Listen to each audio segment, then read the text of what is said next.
Sebelah kanan Bapak Gubernur, mohon izin Pak berdiri di depan Pak Gubernur. Mohon maaf jamaah kalau malam ini saya tidak seperti biasanya grogi di depan Gubernur. Di sebelah kiri ada pula Haji Lulung yang biasa kita lihat di televisi. Ternyata lebih muda aslinya. Saya berkesan dengan yang disampaikan Bapak Komjen Pol Syafruddin tadi. Kata beliau, kami tidak pernah berjumpa dengan Ustadz Somad kecuali di masjid. Bertemu pertama di Masjid Sunda Kelapa. Setelah itu di masjid yang lebih besar, Masjid Istiqlal. Setelah itu di masjid yang lebih besar di Pulau Sumatera, peresmian Masjid Batam. Setelah itu masjid paling kecil, Masjid Sunyani. Terus terang Pak, dulu ketika setelah berfoto dengan Bapak di Istiqlal di Masjid Sunda Kelapa, itu berkurang yang membuli saya. Tapi begitu Bapak pensiun, nambah lagi. Kita doakan Bapak Ketua Dewan Masjid Indonesia selalu diberikan Allah istiqomah. Kebanggaan yang luar biasa, apa kata Imam Ahmad bin Hambal, populer dengan nama Imam Hambali, nama kitabnya Musnad Ahmad, meninggal tahun 241 Hijrah. Seandainya engkau punya doa makbul dan doamu cuma satu, maka mintalah pemimpin yang adil. Karena kalau ada adik-adik yang muda cuma minta istri solihah, yang menikmatinya cuma kamu, betul? Tidak bisa dinikmati orang lain. Tapi kalau kau dapat pemimpin yang adil, satu negeri mendapatkan kenikmatan. Makanya jangan lupa diselipkan itu doa, Allahumma rzuqna imaman adila, berikan kami pemimpin yang adil dan amanah. Saya tiap hari, nanti saya bilang tiap hari bohong pula, tiap momen selalu, bahkan tadi ketika diminta berdoa, saya berdoa, ya Allah berikan kami pemimpin yang adil, paling tidak untuk daerah khusus ibu kota Jakarta, karena Jakarta adalah model, contoh, ditiru orang luar Jakarta. Ketika bertemu, jangan nanti dibully saya. Ketika bertemu dua orang yang hebat ini, Bapak Anies Baswedan PhD, Doctor of Philosophy, bertemu dengan Bapak Komjen Pol, akhirnya lahirlah Museum Sirah Nabawiyah terbesar di dunia. Jangan tepuk tangan dulu, karena baru bisa dikunjungi 18 bulan ke depan. Tapi paling tidak kita bahagia, betul? Selama ini sulit untuk menjelaskan bagaimana rumah Nabi, bagaimana replika tempat tidur Nabi, bagaimana tempat air minum Nabi. Kadang jamaah bertanya, Pak Ustadz, ya gimana gambar rumah Nabi? Sebetulnya ada, cuman sulit saya untuk menceritakannya. Padahal Ustadznya nggak pernah lihat. Tapi begitu museum itu nanti jadi, siap, saya berjanji akan datang membuat kunjungan akbar ke museum terbesar di dunia. Allahu Akbar. Jangan tepuk tangan di masjid. Ini ada pembagian nasi kotak. Oh bukan. Saudara yang dimuliakan Allah Subhanahu wa taala. A'udzubillahi minasyaitonir rajim. Ya ayyuhalladzina amanu, hai orang yang beriman, ittaqullah, takutlah kepada Allah, wa kunu ma'as shadiqin, hendaklah kamu selalu bersama dengan orang yang benar. Tiga ini jangan sampai terpisah. Pertama, iman. Kedua, takut. Yang ketiga, selalu bersama dengan orang yang benar. Hari ini Masya Allah, tabarakallah, bersama dengan orang yang benar. Ada orang tua kita, Profesor Zain Bajber, yang tadi dikatakan Pak Anies umur beliau 85 tahun. Ternyata yang tua-tua jangan putus asa hari ini. Beliau baru memberikan definisi yang membahagiakan, menyenangkan hati orang tua. Orang tua adalah orang yang selalu bercerita tentang masa lalu. Walaupun dia ABG, walaupun dia mengatakan saya ini milenial, tapi ceritanya masa lalu aja, sulit move on. Maka ini sebenarnya orang tua. Walaupun usia tua, tapi kalau dia bicara masa depan, dia adalah anak muda. Betul? Mohon maaf Pak Anies, ini akan saya bawa kemana-mana saya ceramah nanti. Saya ijazah dulu. Saudara yang dimuliakan Allah Subhanahu wa taala, pentingnya idkhalus surur fi qulubil mu'minin, memasukkan kesenangan, kebahagiaan ke dalam hati orang yang beriman. Tadi saya sebelum ini bedah buku, dua buku di JCC Islamic Book Fair. Buku pertama tentang tokoh dari Turki bernama siapa namanya? Saya mau ngetes saja, jamaah ada ikut apa enggak tadi? Badrul Zaman Said Nursi, yang bisa hafal Kamus Al-Muhit. Kamus Al-Muhit itu 3 kali Al-Quran tebalnya, bisa dia hafal. Hebat, luar biasa. Dia kalau baca buku, dia baca sekali, dia baca 2 kali, hafal. Kita nggak usah. Nah itu bukunya tadi, tebalnya 102 halaman. Harganya saya nggak tahu karena saya dikasih hadiah.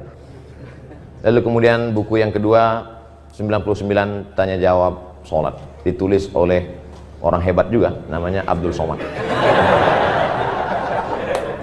Masya Allah, tabarakallah, bisa berkumpul dengan orang baik-baik. Setelah itu saya dijemput oleh seorang ganteng anak muda generasi milenial, namanya Bapak Umar Hasan Nasr. Dengan 1 kali sebut sudah disebut beliau, orang tua beliau dan kakek beliau. Kemana kita? Masjid Cut Nyadin. Begitu sampai di luar JCC, dijemput pakai Vespa. Kan nggak mungkin kita nolak kan? Kita jamaah ini mau jemput naik apapun kita ikut aja. Saya lihat dalam hati saya, innalillahi wa inna ilaihi. Dalam hati saya ini pasti masjidnya peletakan batu pertama. Tapi ternyata masya Allah tabarakallah, sampai dijelas di tengah jalan mogok. Sakitnya nggak seberapa, malunya. Ini pasti viral kan? Orang banyak streaming. Maksud saya itu tadi adik-adik yang men-shooting, kalau mau di-upload tolong yang mogok tadi diedit. Soalnya nanti Vespa yang mogok yang dibully Pak Anies juga. Pokoknya apapun yang terjadi di Jakarta ini semua salah Pak Anies. Padahal Vespanya mogok. Setelah sampai tadi saya tanya, itu Vespanya kok mogok Ustadz Somad? Itu businya busi untuk sepeda motor balap. Ya nggak bisa pelan. Yang naik Ustadz itu kan pelan. Astagfirullah Rabbal baraya. Tapi masya Allah tabarakallah, luar biasa kesan. Sudah lama saya tidak naik Vespa ini, udah puluhan tahun. Ternyata kalau kita ikut anak muda itu luar biasa. Kita pun ikut muda. Saya sekarang ini rasa-rasa umur 24 aja sekarang.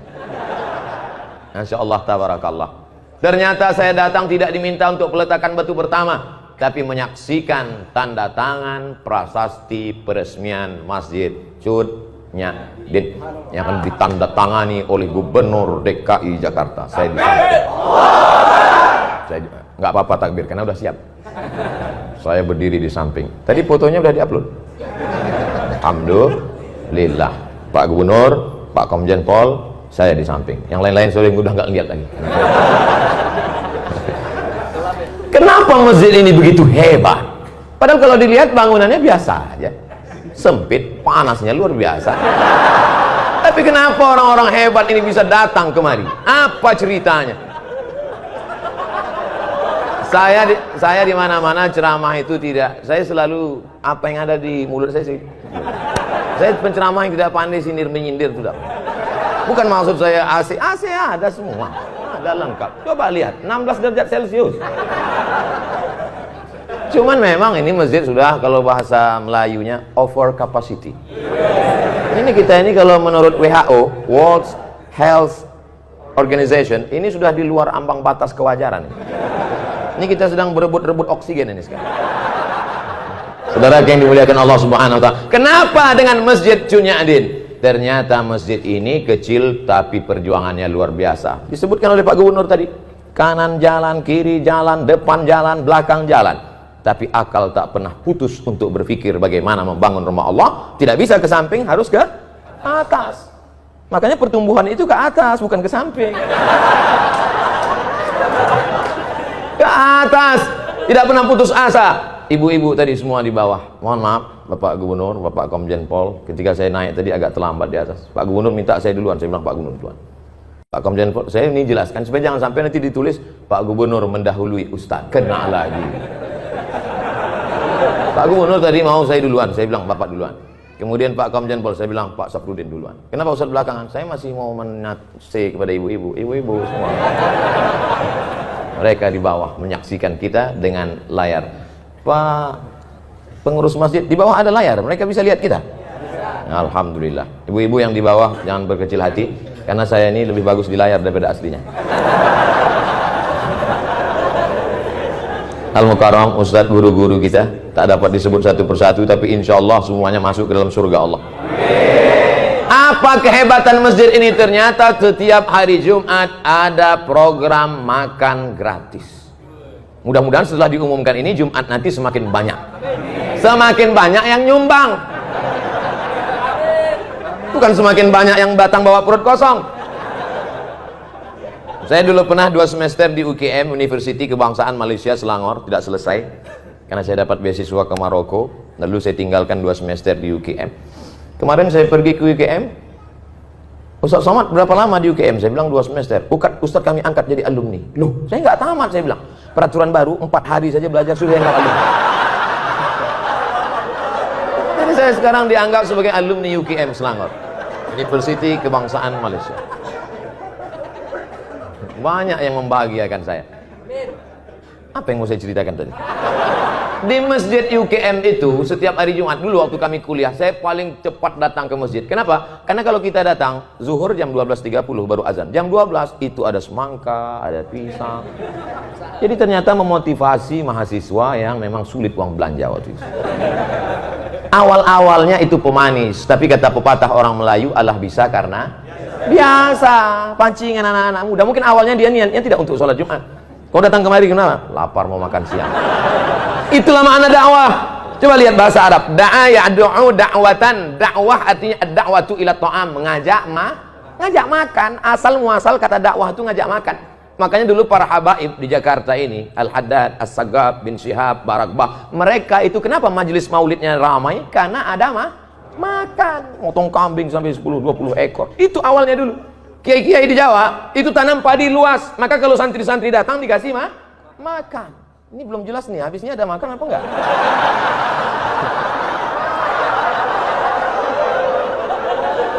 Makanya dakwah itu lembut. Gimana kalau ngundang orang makan? Lembut kan? Bapak, nanti silakan datang ke rumah ya, insya Allah ada makan. Dan setelah sampai ada makanan terhidang, nyuruhnya juga lembut. Silakan makan, lembut kan? Kira-kira ada nggak orang nyuruh makan?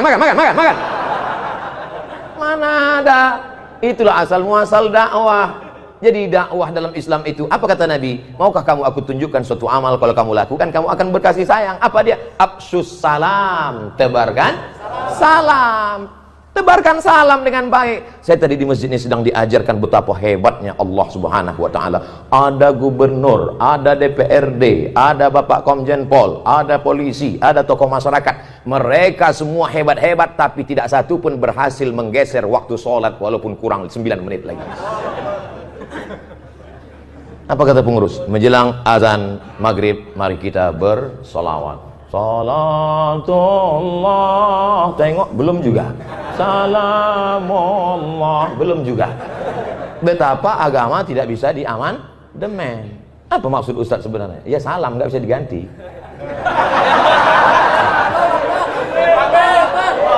Kadang orang sulit nangkap isi ceramah saya. Memang gitu kalau orang cerdas ngomong, payah. Saudara yang dimuliakan Allah Subhanahu wa taala, maka yang bisa kita robah itu bukan waktu sholat, bukan sesuatu yang sudah baku, tapi yang kita robah adalah yang berada bunga-bunganya, hiasan-hiasannya. Yang sebelumnya di masjid cuman ada datang sholat, datang ada makanan. Tirulah Masjid Cut Nyadin. Saya akan menyampaikan ini tepat pada 7.20. Setelah itu saya mohon izin. Loh, Ustadz yang ngajak orang sholat berjamaah, apa nggak sholat isya? Saya sudah jamak takdim. Ini perlu saya jelaskan, jangan nanti jadi fitnah. Ustadz Somad diajak oleh gubernur nggak sholat isya berjamaah. Pak gubernur lagi yang kena. Saya mohon maaf Pak Gubernur, saya nggak bisa membela di sosmed karena saya pun babak belur juga. Tapi insya Allah kalau kita tidak ada dendam, tidak ada marah, semuanya enjoy, semua kritikan itu kita anggap sebagai cara orang untuk menunjukkan bahwa kita rendah di hadapan Allah Subhanahu wa ta'ala. Saya kemana-mana kalau di Jakarta salaman, cium tangan. Orang Jakarta kalau di Sumatera cium sekali. Jakarta kalau di Riau, di tempat saya di Medan cium sekali. Jakarta cium auto reverse, tuk tuk tuk tuk. baju dicari, luar biasa sambutan orang Jakarta, disambut, diberi kursi ceramah, letak tinggi. Di sini aja saya ceramah berdiri. Luar biasa.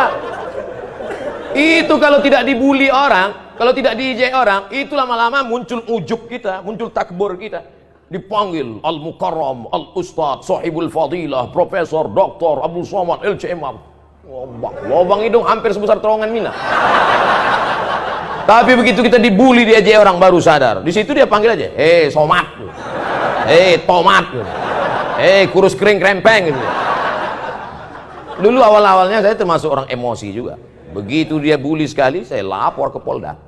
Lapor Polda, panggil. Saya datang, 2 kali saya datang ke kejaksaan. Sudah saya duduk, mana dia Pak yang bully saya kemarin? Mencret. Sejak itu saya nggak mau lapor lagi. Ternyata yang di internet bully itu pengecut-pengecut semua. Pernah jumpa saya di parkiran mobil. Saya kalau di Riau nggak pernah pakai pengawal, nggak ada pakai saya nyetir sendiri. Ketemu saya itu yang ngejek, saya kejar, pantang-panting lari. Oleh sebab itu saudara yang dimuliakan Allah SWT, jangan pernah berharap kepada manusia, jangan pernah bersandar kepada manusia, bersandarlah kepada Allah. Apa pernah saya membalas caci maki sumpah serapah di YouTube, di Instagram? Ada? Nggak ada. Orang saya nggak baca.